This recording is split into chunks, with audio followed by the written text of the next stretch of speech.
നമസ്കാരം. ഓട്ടപ്രദക്ഷിണത്തിലേക്ക് എല്ലാ പ്രേക്ഷകർക്കും സ്വാഗതം. കോൺഗ്രസിന്റെ സ്ഥാനാർത്ഥി പട്ടിക അത് എല്ലാ തെരഞ്ഞെടുപ്പിന് മുമ്പും വലിയ ചർച്ചാ വിഷയമാകാറുണ്ട്. വി.ഡി. സതീശൻ പറയുന്നത് യാതൊരു അസ്വാരസ്യങ്ങളുമില്ലാതെ 48 മണിക്കൂറിനുള്ളിൽ കോൺഗ്രസ് സ്ഥാനാർത്ഥി പട്ടിക പുറത്തിറക്കിയെന്നാണ്. അത് ചരിത്രത്തിലില്ലാത്തതാണ്. വലിയ വിജയം നേടും, ടീം UDF 100-ലധികം സീറ്റുകൾ നേടി അധികാരത്തിൽ വരും എന്നാണ് വി.ഡി. സതീശൻ അവകാശപ്പെടുന്നത്.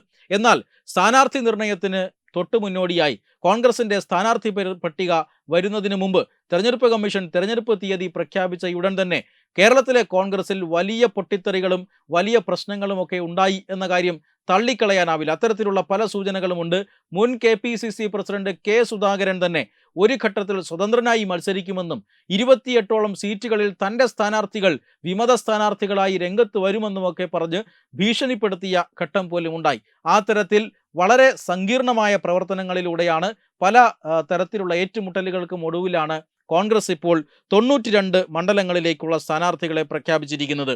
എന്നാൽ ഈ സ്ഥാനാർത്ഥി പട്ടിക പ്രഖ്യാപനത്തിലും കോൺഗ്രസിന്റെ ദേശീയ നേതാവായ ഇന്ത്യയുടെ പ്രതിപക്ഷ നേതാവായ രാഹുൽ ഗാന്ധിക്ക് ഇപ്പോഴും അതൃപ്തിയുണ്ട് എന്നാണ് ലഭിക്കുന്ന സൂചന.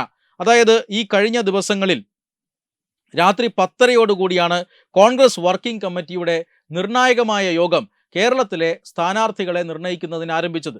രാത്രി 10 മണിയോടുകൂടി AICC അധ്യക്ഷൻ മല്ലികാർജുൻ ഖാർഗെയുടെ അധ്യക്ഷതയിൽ പ്രധാനപ്പെട്ട കേന്ദ്ര സംസ്ഥാന നേതാക്കളുടെയൊക്കെ സാന്നിധ്യത്തിലാണ് ഈ കോൺഗ്രസ് വർക്കിംഗ് കമ്മിറ്റി യോഗം ചേർന്നത്. പുലർച്ചെ 2:30 വരെ ഈ യോഗം നീണ്ടിരുന്നു. പലതരത്തിലുള്ള വാദപ്രതിവാദങ്ങൾ ഓരോ സീറ്റുകളിലെയും സ്ഥാനാർത്ഥികളെ നിർണ്ണയിക്കുന്നതുമായി ബന്ധപ്പെട്ട് ഉണ്ടായിരുന്നു. ഇത്തരത്തിൽ സങ്കീർണമായ മാരത്തോൺ ചർച്ചകൾക്ക് ശേഷമാണ് കേരളത്തിലൊരു സ്ഥാനാർത്ഥി പട്ടിക പുറത്തു വന്നത്. പക്ഷേ ആ പട്ടികയിൽ പോലും രാഹുൽ ഗാന്ധി ആയിരുന്നില്ല എന്ന റിപ്പോർട്ടാണ് പുറത്തു വരുന്നത്. പൂർണ്ണമായും സംസ്ഥാനത്ത് നിന്നുള്ള റെക്കമെൻഡേഷൻസ് അഥവാ ശുപാർശയുടെ അടിസ്ഥാനത്തിലാണ് ഈ സ്ഥാനാർത്ഥി പട്ടിക അന്തിമ പേര് തീരുമാനിക്കപ്പെട്ടത്. അങ്ങനെ ശുപാർശ മാത്രം പരിഗണിക്കരുതായിരുന്നു.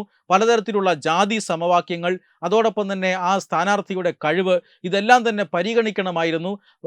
സ്ത്രീ പ്രാതിനിധ്യം, അതുപോലെ തന്നെ പിന്നോക്ക പ്രാതിനിധ്യം, ഇതൊക്കെ പരിഗണിക്കേണ്ടതായിരുന്നു. പക്ഷേ അതൊന്നും നടന്നില്ല എന്ന് രാഹുൽ ഗാന്ധി തന്നെ പറഞ്ഞു, തൃപ്തി രേഖപ്പെടുത്തിയില്ല എന്നാണ് ഇപ്പോൾ പല ദേശീയ മാധ്യമങ്ങളും റിപ്പോർട്ട് ചെയ്യുന്നത്. അതായത് രാഹുൽ ഗാന്ധിയുടെ ഏറ്റവും അടുത്ത ഉപദേശകനാണ് KC വേണുഗോപാൽ. രാഹുൽ ഗാന്ധിക്കൊപ്പം സദാസമയവും കാണുന്ന ഒരു ദേശീയ നേതാവാണ് KC വേണുഗോപാൽ. KC വേണുഗോപാലിൻ്റെ സ്വന്തം സംസ്ഥാനത്ത് KC വേണുഗോപാലിൻ്റെ തന്നെ നേതൃത്വത്തിൽ ഇറങ്ങിയ സ്ഥാനാർത്ഥി പട്ടികയോടാണ് ഇപ്പോൾ രാഹുൽ ഗാന്ധി അതൃപ്തി പ്രകടിപ്പിച്ചിരിക്കുന്നത്.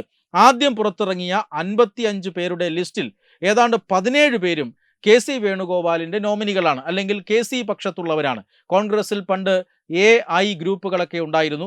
എന്നാൽ ഇപ്പോൾ KC ഗ്രൂപ്പാണ് ഏറ്റവും അധികം പ്രബലമായിട്ടുള്ളത്. 55 പേരിൽ 17 പേരും KC ഗ്രൂപ്പിലുള്ള ആളുകളായിരുന്നു. രമേശ് ചെന്നിത്തലയുടെ അനുയായികളായി 9 പേരുണ്ടായിരുന്നു. എന്നാൽ വി.ഡി. സതീശന്റെ അനുയായികളായി 5 പേർ മാത്രമേ ആദ്യത്തെ പട്ടികയിൽ ഉണ്ടായിരുന്നുള്ളൂ. ഇങ്ങനെ 92 പേരുടെ പട്ടിക പുറത്തിറങ്ങിയപ്പോൾ 22 പേരും ക്രിസ്ത്യാനികളാണ്. ജാതി സമവാക്യങ്ങൾ 21 നായർ സ്ഥാനാർത്ഥികൾ, 20 ഈഴവ സ്ഥാനാർത്ഥികൾ എന്നിങ്ങനെ പ്രഖ്യാപിച്ചിട്ടുണ്ട്. 92 പേരിൽ 9 സ്ഥാനാർത്ഥികൾ മാത്രമാണ് വനിതകളായിട്ടുള്ളത്. വനിതകളായി കൂടുതൽ പേരെ ഉൾപ്പെടുത്താത്തതിൽ ശശി തരൂർ അടക്കം ഇന്ന് രാവിലെ പ്രതിഷേധം രേഖപ്പെടുത്തിയിട്ടുണ്ട്. ഈ സ്ഥാനാർത്ഥി പട്ടികയിലാണ് രാഹുൽ ഗാന്ധി അതൃപ്തി രേഖപ്പെടുത്തിയത്. എന്നാൽ KC വേണുഗോപാലിന് പൂർണ്ണമായും തൃപ്തമായ ഒരു പട്ടികയായിരുന്നു. KC വേണുഗോപാലിൻ്റെ ആളുകളാണ് ഈ പട്ടികയിൽ ഏറ്റവും കൂടുതൽ ഉള്ളത്. KC വേണുഗോപാൽ മുൻകൈയെടുത്ത് തൻ്റെ അനുയായികളെ കുത്തിത്തിരുകി നടത്തിയ അതേ സ്ഥാനാർത്ഥി ലിസ്റ്റിലാണ് ഇപ്പോൾ രാഹുൽ ഗാന്ധി ഉടക്ക് വച്ചിരിക്കുന്നത്. എന്തായാലും ഉടക്ക് വച്ചിട്ട് കാര്യമില്ല. ആ സ്ഥാനാർത്ഥി പട്ടിക പുറത്തിറങ്ങിക്കഴിഞ്ഞു. സ്ഥാനാർത്ഥി പട്ടികയുമായി ബന്ധപ്പെട്ട ആളുകളൊക്കെ പ്രവർത്തനം തുടങ്ങിയും കഴിഞ്ഞിരിക്കുന്നു. കോൺഗ്രസ് ഈ സ്ഥാനാർത്ഥികളെ നിർണ്ണയിക്കുന്നത് സർവേ ഡേറ്റയുടെ അടിസ്ഥാനത്തിലും DCC അധ്യക്ഷന്മാരുടെ ശുപാർശകളിന്മേലും അതുപോലെ തന്നെ സംസ്ഥാനത്തെ വിവിധ നേതാക്കന്മാരുടെ വിവിധ തരത്തിലുള്ള നേതാക്കന്മാരുടെ അഭിപ്രായങ്ങളുമൊക്കെ പരിഗണിച്ചുകൊണ്ടാണ് എന്നാണ് കോൺഗ്രസ് പറയുന്നത്. പക്ഷേ KC വേണുഗോപാലിൻ്റെ ഏകപക്ഷീയമായ തീരുമാനമാണ് സ്ഥാനാർത്ഥി പട്ടികയ്ക്ക് പിന്നിൽ എന്നാണ് അറിയാൻ സാധിക്കുന്നത്. അതുകൊണ്ട് തന്നെ രാഹുൽ ഗാന്ധി ഇപ്പോൾ അതിൽ അതൃപ്തി പ്രകടിപ്പിച്ചിരിക്കുന്നു. എന്ന് പറഞ്ഞാൽ രാഹുൽ ഗാന്ധി KC വേണുഗോപാൽ കൂട്ടുകെട്ടിന് അല്ലെങ്കിൽ ആ ഒരു ബന്ധത്തിൽ വിള്ളലുകൾ ഉണ്ടായിരിക്കുന്നു എന്നാണ് അർത്ഥം. ഇനി UDFന് കേരളത്തിൽ ഭൂരിപക്ഷം കിട്ടിയാൽ KC വേണുഗോപാലോ അല്ലെങ്കിൽ KC വേണുഗോപാലിൻ്റെ ഭാഗത്ത് നിന്നുമുള്ള ഒരാളുമോ ആയിരിക്കും കേരളത്തിലെ മുഖ്യമന്ത്രി എന്നാണ് ലഭിക്കുന്ന വിവരം. ഇനി അങ്ങനെ ലഭിക്കുമോ എന്നറിയില്ല. പക്ഷേ എന്തായാലും KC വേണുഗോപാൽ മുൻകൈയെടുത്ത് KC വേണുഗോപാൽ ഇടപെടലുകൾ നടത്തി കേരളത്തിൽ കെട്ടി ഉയർത്തിയ ആ സ്ഥാനാർത്ഥി പട്ടികയിൽ അതൃപ്തരായ ധാരാളം പേർ കേരളത്തിലുണ്ട്. സുധാകരൻ അടക്കമുള്ളവർ അവരുടെ അതൃപ്തി പരസ്യമായി തന്നെ പ്രകടിപ്പിച്ചു കഴിഞ്ഞു. പക്ഷേ ഈ അതൃപ്തി കേരള നേതാക്കളിൽ ഒതുങ്ങുന്നില്ല. രാഹുൽ ഗാന്ധി പോലും അതൃപ്തനാണ് എന്നാണ് ലഭിക്കുന്ന സൂചന. വെബ് ഡെസ്ക് തത്വമൈ ന്യൂസ്. HIV അണുബാധ സന്തോഷപൂർണമായ ഒരു ജീവിതത്തിന് തടസ്സമല്ല. HIV അണുബാധയ്ക്ക് ഫലപ്രദമായ ചികിത്സ ഇന്ന് ലഭ്യമാണ്. ഇതിന് യഥാസമയം അണുബാധ കണ്ടെത്തുന്നതും കാലേക്കൂട്ടി ചികിത്സ നടത്തേണ്ടതും അത്യാവശ്യമാണ്. സൗജന്യമായ ചികിത്സയും മാർഗനിർദ്ദേശങ്ങളും സർക്കാർ ആശുപത്രികളിലെ ART അഥവാ ഉഷസ് കേന്ദ്രങ്ങളിൽ ലഭ്യമാണ്. ആരോഗ്യ സംരക്ഷണം ഓരോരുത്തരുടെയും ഉത്തരവാദിത്തമാണ്.